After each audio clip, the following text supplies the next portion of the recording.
Don't mean to brag or anything, but back to back, baby.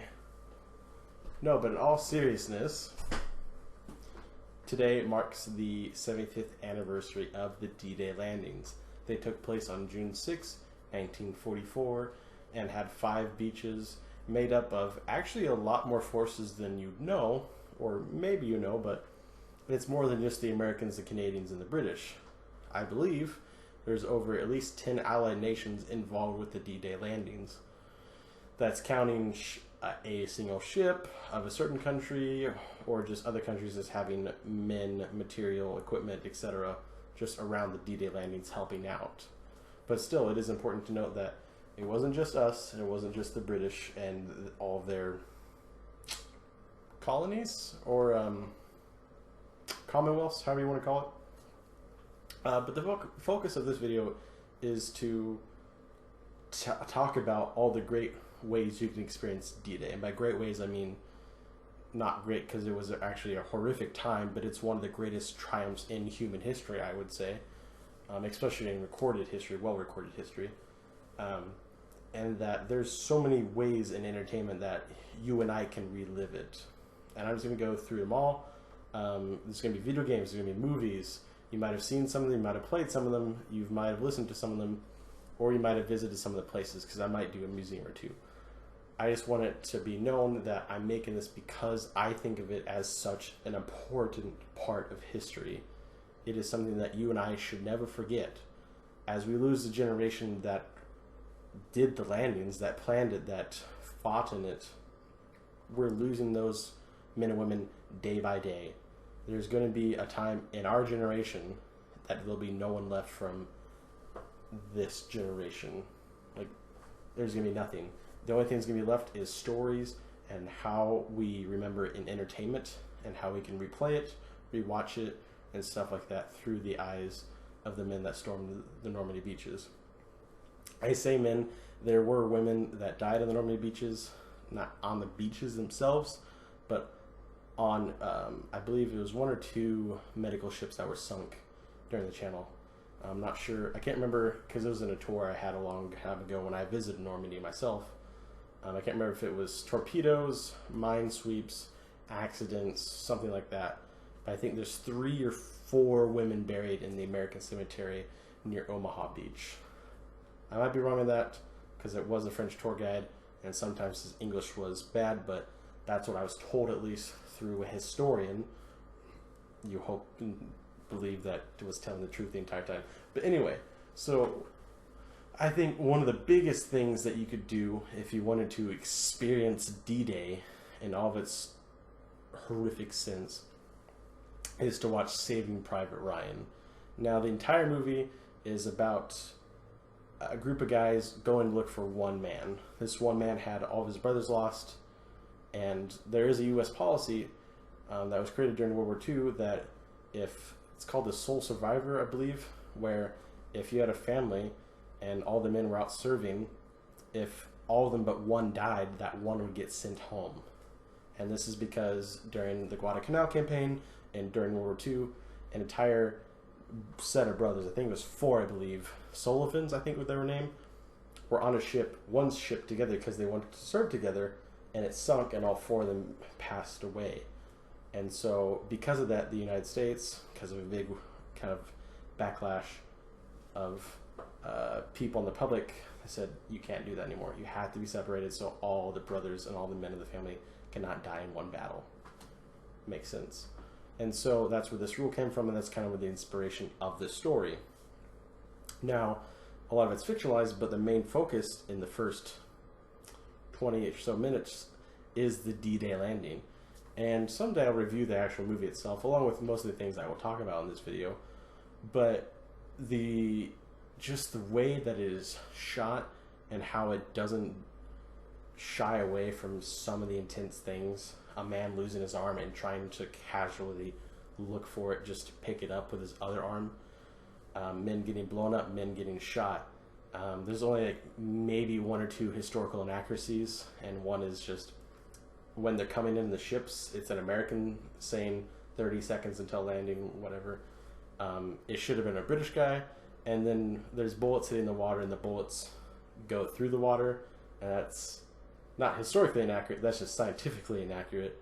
Once an object in motion hits another object, it's going, whatever that Newton's law is, well, as soon as the bullet hit the water, it should have petered out and just floated to the bottom and not like actually killed guys. The water is one of the safest spots, other than shells and etc.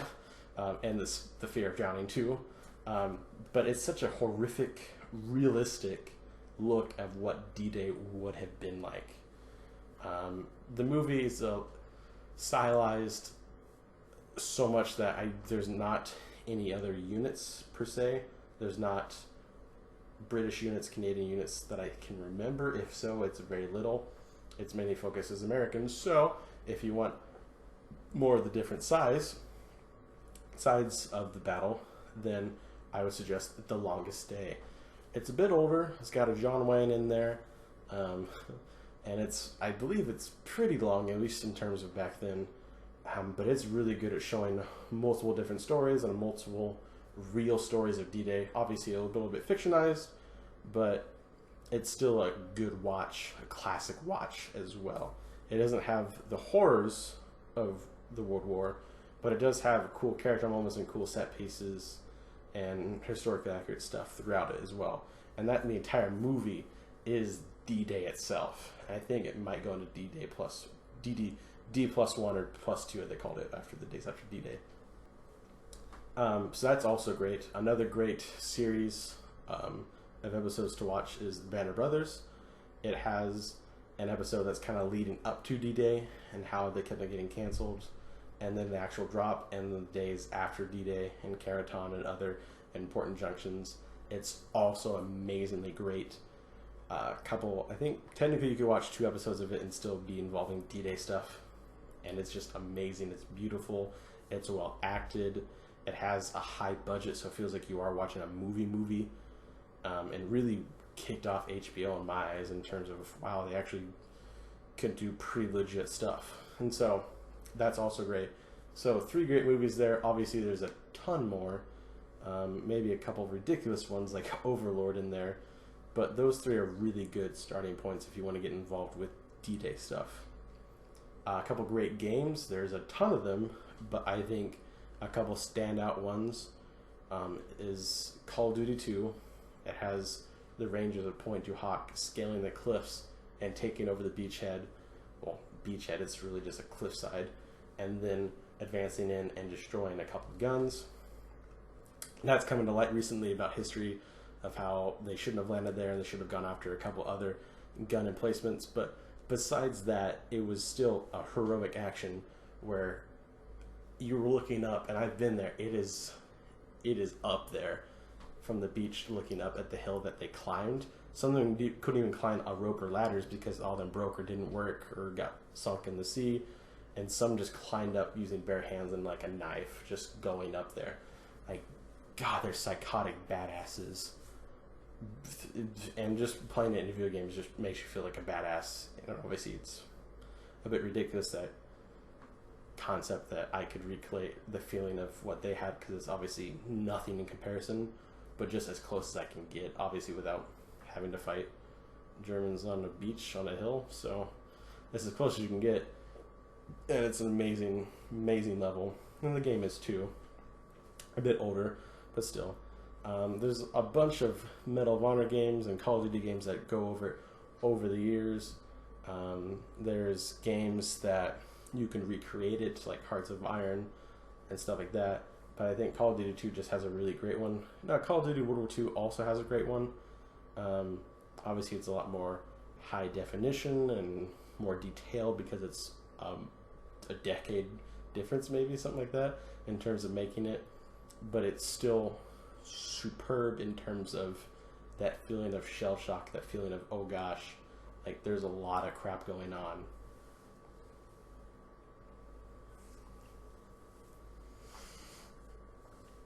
There's a couple other things you could do. Obviously, there's a lot of great things on the History Channel and on YouTube you can watch.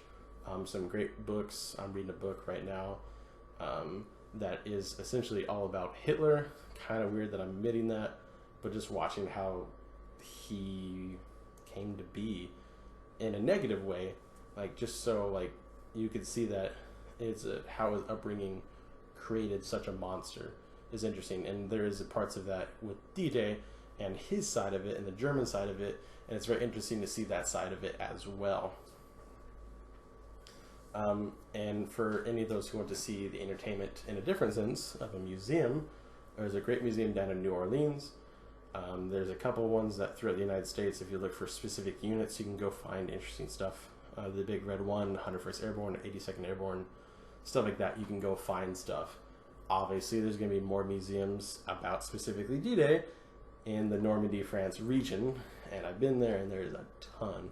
You could probably go, less than an hour, you're going to find another one. In some spots, it takes you less than 20 minutes to find another museum or another spot that you could check out memorabilia, check out a battle site, or find a tour guide in the area that does stuff for it. It is just a plethora of stuff over there. Obviously, that's a huge jaunt, so if you can't make it over there, there's unit-specific museums I bet you can easily find D-Day stuff on.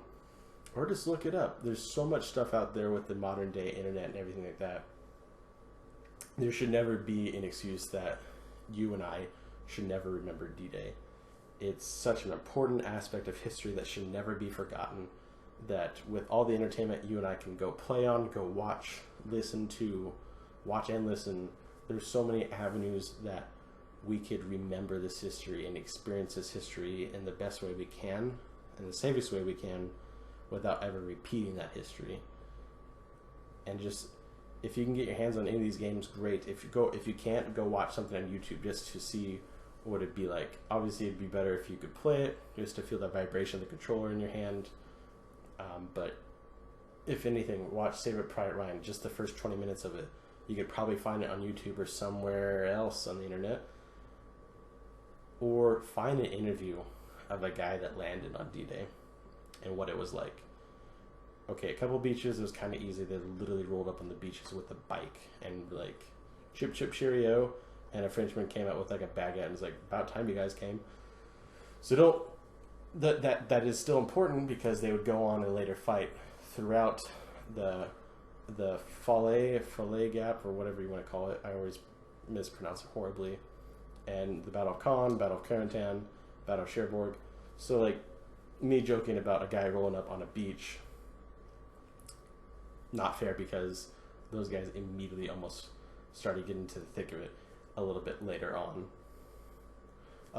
But just out of curiosity, what's your guys' favorite entertainment or anything? This is real life, videos, video games, any podcasts, any museums.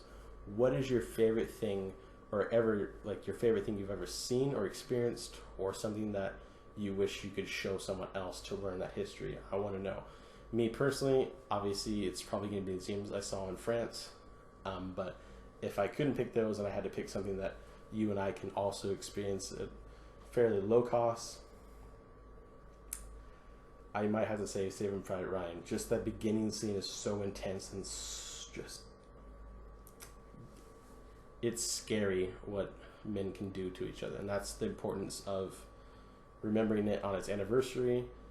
Yeah, sure, some people might only remember it for funny shirts like this, but if the history doesn't die, at least the memory doesn't die. But that's it for me. Please let me know what you think in the comments down below.